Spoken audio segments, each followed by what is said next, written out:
Very simply, the whole purpose of the United Nations is to reverse the scattering of Babylon and to bring all the nations of the world back together again. When we think about the aims of the United Nations, we generally think about them as peacekeepers trying to create political peace and unity, but the scope of their intentions extends far beyond this. They want to unite the world spiritually too. That's because you can't unite the world politically until it's been united spiritually. We've seen that theme throughout history, but I'll add another layer to that later. Now, the United Nations, as we know, is a successor to the League of Nations that was initiated after World War I in 1919 to promote international cooperation to achieve peace and security. It was during the Second World War on 1st of January 1942 that the name United Nations was first coined by Illuminist Franklin D. Roosevelt. 26 nations came together to pledge their commitment to continue fighting against the Axis powers of the day.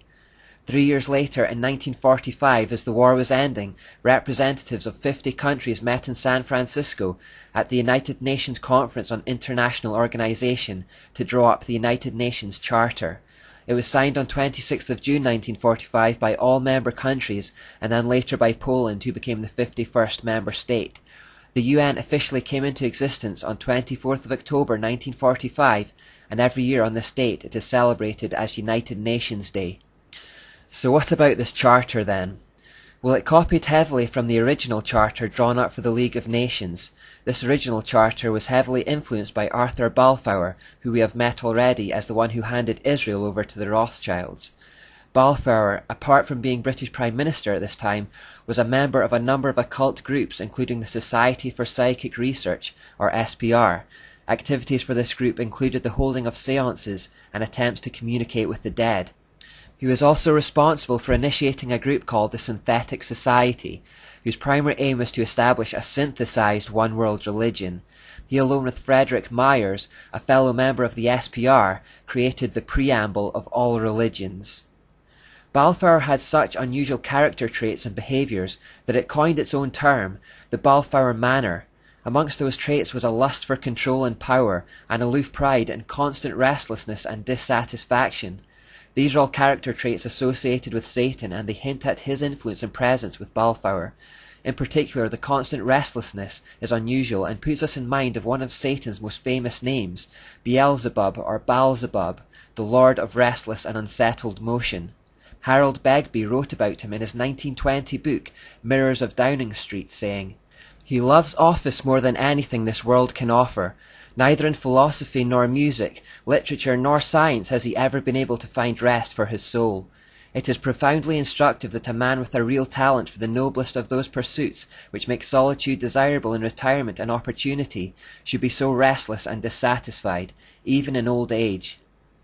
He loved power more than anything and couldn't find rest. His dabbling in the occult seems to have opened up the door for demonic influence in his life, and it is from this character, Balfour, that we get the first signs of the establishment of a one-world religion within a political organization, the League of Nations.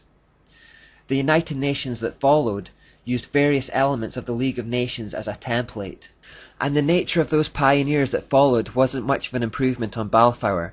The two men who were largely responsible for writing the UN Charter were Alger Hiss and Joseph E. Johnson. Alger Hiss was accused of being a Soviet spy, charged with espionage against the United States, and of being a member of the United States Communist Party. At his trial he was found guilty of several counts of perjury and was imprisoned for the same. This was the man who became the first acting Secretary General of the United Nations. Joseph E. Johnson later became secretary of the Bilderberg Group, a secret Masonic society containing persons of influence in the fields of politics, banking, business, the military and media. I've pretty much sidestepped organizations like those, but if you do any research at all into this subject, you'll quickly come across that name.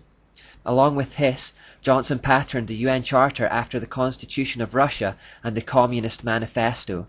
The Communist Manifesto was of course written by Karl Marx and Friedrich Engels, those whose ideas can be traced back to Plato and the Kabbalah through the Enlightenment and French Revolution. As a result of these connections, the Constitution of the USSR is said to be almost identical to the Constitution of the UN. The first official Secretary General, in other words the first leader of the United Nations, was a man called Trygve Lie. He was a high-ranking official of Norway's Social Democratic Labour Party, which was an offshoot of the Third Communist International. Dag Hammarskjöld was the second Secretary-General, and he was a Swedish socialist who openly pushed communist policies. The third Secretary-General, U Thant, was a Marxist. You get the idea. U Thant openly stated, "World Federalists hold before us a vision of a unified mankind living in peace under a just world order. The heart of their program, a world under law, is realistic and attainable." This was backed up by most leaders of the day. Winston Churchill said, "The creation of an authoritative world order is the ultimate aim to which we must strive." Charles de Gaulle, the French president, said, "Nations must unite in a world government or perish."